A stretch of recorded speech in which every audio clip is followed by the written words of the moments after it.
Kate Gallego is a Phoenix City Council member. She's running for mayor in that city, and she supports the continuation of DACA. She joins us tonight. Kate Gallego, thanks for joining us. Appreciate it. Thank you so much for having me. So trying to think through how legalizing people who are here illegally helps American citizens. And in Arizona, we have some data on this because the state passed, as you know, one of the toughest anti-immigration laws in the country in 2010. And the effects of that have been studied, and here's what they showed. There was a short-term labor shortage, obviously. People here to work, they can't work. There was a labor shortage.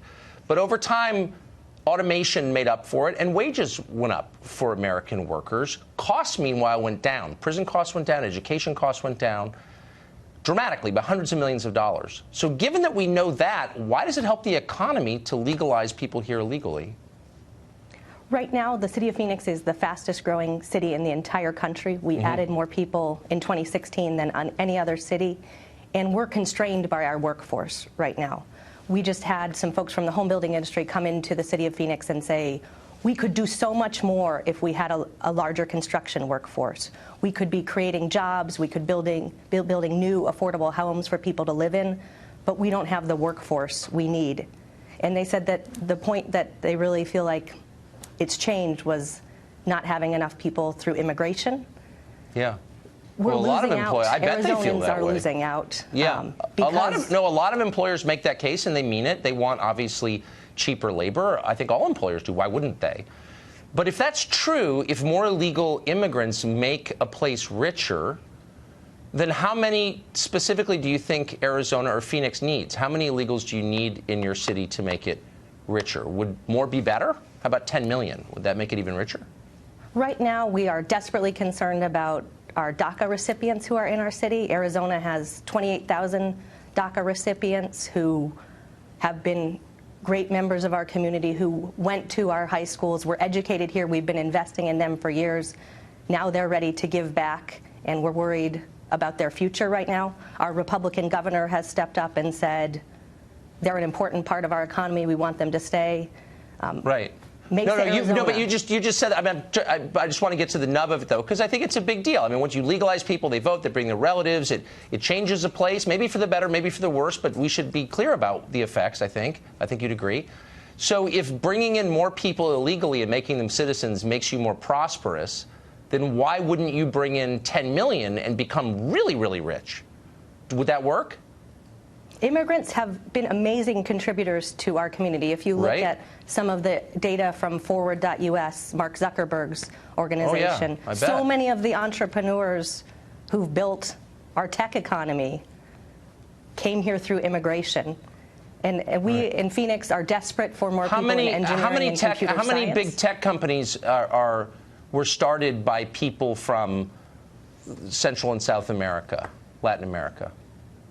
So right now I'm sitting in Phoenix, Arizona, very close to a company called Fortis, that was started by a gentleman from Panama. It's one of our top engineering companies in this community, and they actually are one of our largest employers of at-risk veterans, which is a wonderful success story. I bet he's a great guy and the company's great, but how many big tech companies were started by the immigrants that you're talking about, since you brought it up? How many?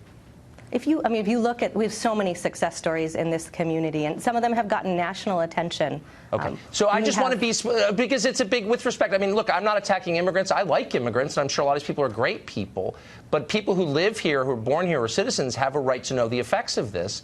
So how many is the optimum number? If bringing in people illegally and giving them citizenship makes you more prosperous, what's the number, the ideal number of people we should give citizenship to?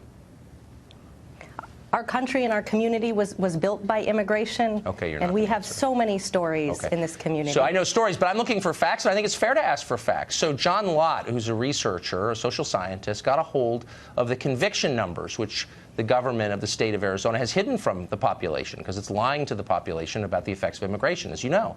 And he found that illegal immigrants in the state of Arizona were more than twice as likely to commit murder, and overall far more likely to commit crimes of all kinds, not immigration crimes, but violent and property crimes. So given that, those are facts, how can you reassure the residents, the legal residents of Arizona of all backgrounds, that this is good for them? I don't understand. We and cities throughout our community have seen great success stories when people feel like they can work with the police department and there's trust. So we've had folks who did not have legal immigration status but were willing to work with our police department and have been very important in helping us, particularly with drug-related crimes. Okay, but do you acknowledge? Do you acknowledge the reality of what I just said? So this study, which got a hold of Arizona state numbers, which I think are legitimate, says that people illegally in Arizona are far more likely to commit serious crime.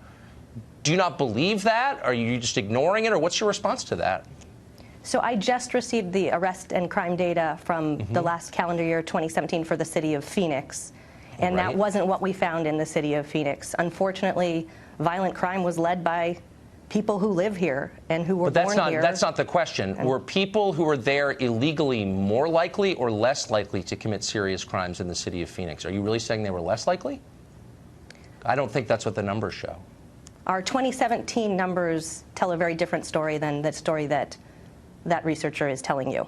So are you saying, just to be totally clear, because we're almost out of time, are you saying that you've seen numbers that in the city of Phoenix, people here illegally were less likely to commit serious crimes than citizens? Is that what you're saying? I just want to get you on the record.